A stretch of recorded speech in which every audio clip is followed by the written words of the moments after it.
পরিশেষে একটি কথা বলেই শেষ করছি। আল্লামা আব্বাস হুজুরের সমালোচনা করা যাবে, কিন্তু আল্লামা আব্বাসী হুজুরের পায়ের কাছেও তোমার মতো বসর জায়গা পাবে না। সেই মৌলবী আবুল কুজাত বসরের বক্তব্যটার ভিতরে যতগুলো তার সেরা বক্তা, তার ভিতরে এই আবুল কালাম বসরের রামসাগল মার্কা বক্তা আছে যারা এ বক্তব্যের বিরোধিতা করবে।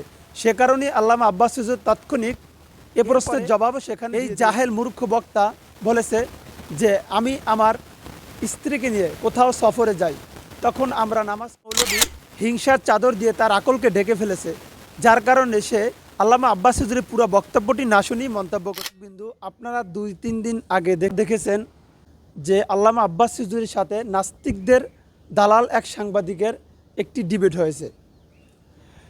বড় দুঃখজনক হলেও সত্য যে এই ডিবেটে আল্লামা আব্বাস হুজুরের কিছু কথা এত বেশি কিছু দালাল মৌলবীর গায়ে লেগেছে যা নাস্তিকদের গায়েও লাগেনি।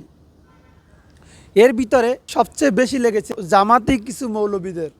জামাতি মৌলবীদের ভিতরে আমি সকলকে বলছি না, অধিকাংশ মৌলবী প্রতারক, মিথ্যাবাদী। বলতে পারেন আমি চাপার জোরে বলছি তাদেরকে মিথ্যাবাদী না, আমার কাছে ডকুমেন্টস আছে। দর্শক, আল্লামা আব্বাস হুজুরের সেই টকশের ভিতরে উপস্থাপক যে ছিল সে একটি প্রশ্ন করেছিল যে মহিলারা মসজিদে গিয়ে কি নামাজ আদায় করতে পারবে কিনা।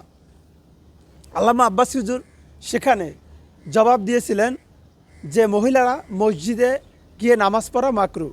তবে আল্লামা আব্বাস হুজুর এটাও বলে দিয়েছে যে মাকরু, তবে সেটা বড় ধরনের কোনো মাকরু নয়। চলুন আমরা হুজুরের মুখ থেকে সেই বক্তব্যটা শুনে আসি। দ্বিতীয় হচ্ছে আল্লাহর হাবিব সাল্লাল্লাহু আলাইহি ওয়াসাল্লামের নূরের জামানায় মসজিদ নববীতে মহিলাদেরকে অ্যালাউ করা হতো, তারা নামাজে আসতেন। কিন্তু আল্লাহর হাবিব সাল্লাল্লাহু আলাইহি ওয়াসাল্লাম মহিলাদেরকে নিরুৎসাহিত করেছিলেন, নিষেধ করেন নাই। কারণ মহিলাদেরও দিন শেখা বাকি ছিল এবং আল্লাহ হাবিব সাল্লাল্লাহু আলাইহি ওয়াসাল্লামের কাছে ওহী আসতো, সেজন্য মহিলাদের নিষেধ করা হতো না, তারা মসজিদে আসতেন। হযরত ওমর রাদিয়াল্লাহু তাআলা আনহু তার খেলাফতের সময় বলেছেন মহিলাদের জন্য ঘরেই নামাজ পড়াটা উত্তম। তখন প্রচুর পরিমাণ সাহাবী উপস্থিত ছিলেন, তারা হযরত ওমরের এই কাজে কেউ বাধা দেননি। সেজন্য মহিলাদের মসজিদে আসাটা হারাম নয়, মাকরু বলা হয়েছে জামাতে আসা। কারণ আম্মাজান আয়েশা রাদিয়াল্লাহু তাআলা আনহা নিজেও বলেছিলেন যে বর্তমানে মানে ১৫০০ বছর আগেই আম্মাজান আয়েশা বলেছেন যে এখন মহিলাদের মসজিদে না আসাই উচিত ফিতনার এই সময়। তো ১৫০০ বছর আগে যদি ফিতনার আশঙ্কা করে আম্মাজান আয়েশা মসজিদ নববীতে মহিলাদের আসাটাকে নিরুৎসাহিত করে থাকেন, তাহলে হযরত ওমর রাদিয়াল্লাহু তাআলা আনহুর সিদ্ধান্তটা সঠিক ছিল। আর বর্তমান যুগে সেটা আমরাও নিরুৎসাহিত করি, এজন্যই মাকরু বলি। মাকরু মানে হারাম নয়, খুব কঠিনভাবে নিষিদ্ধ নয়, জাস্ট নিরুৎসাহিত করা। প্রিয় দর্শক, আমরা আব্বাস হুজুরের বক্তব্য শুনলাম।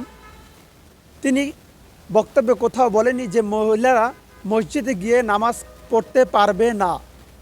হুজুর সেখানে বলেছে যে মহিলারা মসজিদে গিয়ে নামাজ পড়াটা মাকরু।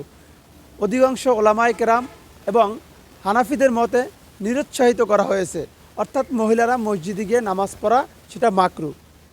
প্রিয় দর্শক, আমরা আল্লামা আব্বাস হুজুরের বক্তব্য শুনলাম। এখন আসুন, যেই মৌলবী বলেছে যে আল্লামা আব্বাস হুজুর বলেছে যে মহিলারা মসজিদে গিয়ে নামাজ আদায় করতে পারবে না, আমরা সেই মৌলবী আবুল কুজাত বসরের বক্তব্যটা শুনে আসি। এই দেশের হুজুররা ফতোয়া দিছে মহিলা মসজিদে আসিতেই পারিবে না। প্রিয় দর্শক, আপনারা তার বক্তব্য শুনেছেন, এবার আপনারাই বলুন এই মৌলবী কতটা চাপাবাজি এবং মিথ্যাবাদী হলে এ ধরনের কথা বলতে পারে। আসলে এই মৌলবীগুলোর কোনো আধ্যাত্মিক রাহবার নেই, যার কারণে তাদের অন্তর পচে গেছে। সে কারণেই হক্কানি ওলামায়ে কেরামের নামে মিথ্যা অপবাদ দিয়ে থাকে। প্রিয় দর্শক, এরপরে সে একটি কথা বলেছে যে কাবাঘরে পুরুষ এবং মহিলারা এক হয়ে হজ পালন করে, সেখানে কি সমস্যা নেই? চলুন আমরা তার বক্তব্যটা শুনে আসি। এই জন্য আমাদের হুজুররা মক্কায় গেলে আবার মাসলা ভুলা যায়, তখন নিজের বউটাকে হাতে করে হারামে নেয়, হারামে নিয়ে কয় ওই যে মহিলাদের জায়গা আছে তুমি হিয়ানে যাই। প্রিয় দর্শক, আমি যে শুরুতে মূর্খ বলেছি, শুধু মূর্খ বলি নাই। দেখুন তার এই প্রশ্নের জবাব আল্লামা আব্বাস হুজুর তার ওই ডিবেটের ভিতরেই দিয়ে দিয়েছেন। কারণ হুজুর জানতেন কিছু মূর্খ রামসাগল মার্কা বক্তা আছে যারা এ বক্তব্যের বিরোধিতা করবে। সে কারণেই আল্লামা আব্বাস হুজুর তাৎক্ষণিক এ প্রশ্নের জবাবও সেখানে দিয়ে দিয়েছেন। হুজুর সেখানে বলেছেন যে কাবাঘর সারা পৃথিবীতে একটা, এবং মসজিদ অসংখ্য রয়েছে। চলুন আমরা বক্তব্যটি আল্লামা আব্বাস হুজুরের মুখ থেকে শুনে আসি। এটা তো হারাম হয়ে যাবে না? তার মানে হচ্ছে স্থানকাল পাত্র বেশে হুকুমটা ভিন্ন হবে না? হবে, কিন্তু যেটা আপনি যেখানে- যেটা আরে, হজে আরে, পারমিটেড, শোনেন, যেটা হজের মাঠে পারমিটেড, সেটা আর পৃথিবীর কোথাও হজটা মাকরু কি? হতে পারে? হজটা কি? হজটা হচ্ছে কাবাগরে যেতে হবে, পুরুষকেও যেতে হবে, মহিলাকেও যেতে হবে, Right. কাবাগর একটাই, রাইট। সেজন্য সেখানে সেটা ছাড় আছে। কিন্তু মসজিদ পৃথিবীতে একটা না, মহিলারা ঘরে নামাজ পড়তে পারবে। এরপরে এই জাহেল মূর্খ বক্তা বলেছে যে আমি আমার স্ত্রীকে নিয়ে কোথাও সফরে যাই, তখন আমরা নামাজ কোথায় পড়ব? এ প্রশ্নের জবাব আমি নতুন করে আর কি দেব? আল্লামা আব্বাস হুজুর ওই ডিবেটের ভিতরেই এ প্রশ্নের জবাবও দিয়ে রেখেছেন। আল্লামা আব্বাস হুজুর কোথাও বলেননি যে মহিলারা মসজিদে গিয়ে নামাজ পড়তে পারবেন না, বরং তিনি বলেছেন মহিলারা মসজিদে গিয়ে নামাজ পড়া মাকরু। তবে তিনি বলেছেন যে মহিলারা যদি ঢাকা থেকে, গ্রামগঞ্জ থেকে ঢাকা আসে, তখন কেউ যদি বাইতুল মোকাররমে নামাজ পড়ে অবশ্যই পড়তে পারবে। চলুন আমরা প্রিয় শায়েখের বক্তব্যটি শুনে আসি।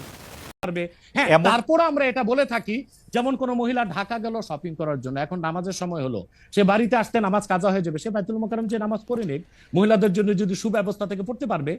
মাকরুটাকে আপনি খুব বড় করে দেখার পরে আসলে এই মৌলবী হিংসার চাদর দিয়ে তার আকলকে ঢেকে ফেলেছে, যার কারণে সে আল্লামা আব্বাস হুজুরের পুরো বক্তব্যটি না শুনেই মন্তব্য করেছে। এই মৌলবীকে বলবো আল্লামা আব্বাস হুজুর সেই ডিবেটটি পুরোপুরি দেখার জন্য, তারপরে মন্তব্য করার জন্য। হুজুর কি বুঝাতে চেয়েছে সেখানে, সেটা তাকে দেখতে বলবো।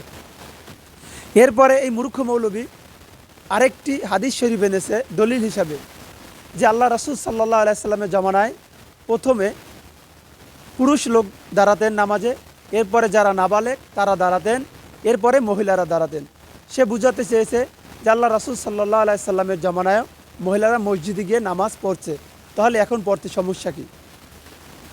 প্রিয় সুধী,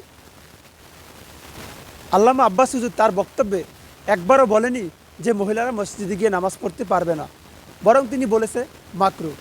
এই হাদিসের জবাব আমি আর দিব না, এই হাদিসের জবাব এই মৌলবী দিয়ে দিয়েছেন। চলুন আমরা মৌলবীর মুখ থেকে হাদিসের জবাবটি শুনে আসি। এবার আমরা বলবো না মেয়েদেরকে মসজিদে যাও, মসজিদে যাও, মসজিদে যাও, আমরা এটা বলবো না, কারণ হাদিসে আছে মহিলাদের নামাজ মসজিদের চেয়ে ঘরে উত্তম, ঘরের চেয়ে কুঠরিতে উত্তম। প্রিয় দর্শক, আপনারা শুনলেন, সে নিজেই বলেছে যে আমরা মহিলাদেরকে নামাজে যাওয়ার জন্য বলবো না, বরং হাদিস শরীফে মহিলাদেরকে মসজিদে যাওয়া নিষেধ করেছে। এ বক্তা নিজেই বলেছে। এ বক্তার এ বক্তব্য দ্বারা এটাই বোঝা যায় যে মহিলারা মসজিদে গিয়ে নামাজ পড়তে পারবে, তবে না যাওয়াটাই উচিত। আমাদের বক্তব্য তো এটি যে মহিলারা মসজিদে যাওয়াটা নিষেধ না, তবে নিরুৎসাহিত করা হয়েছে, মসজিদে না যাওয়াটাই উত্তম।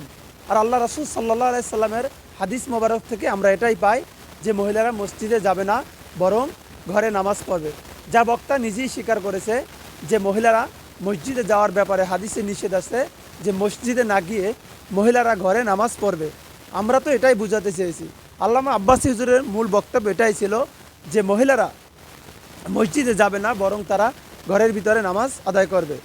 কিন্তু এ বক্তা না বুঝে অযথা একজন হক্কানি আলেমের বিরোধিতা করেছেন।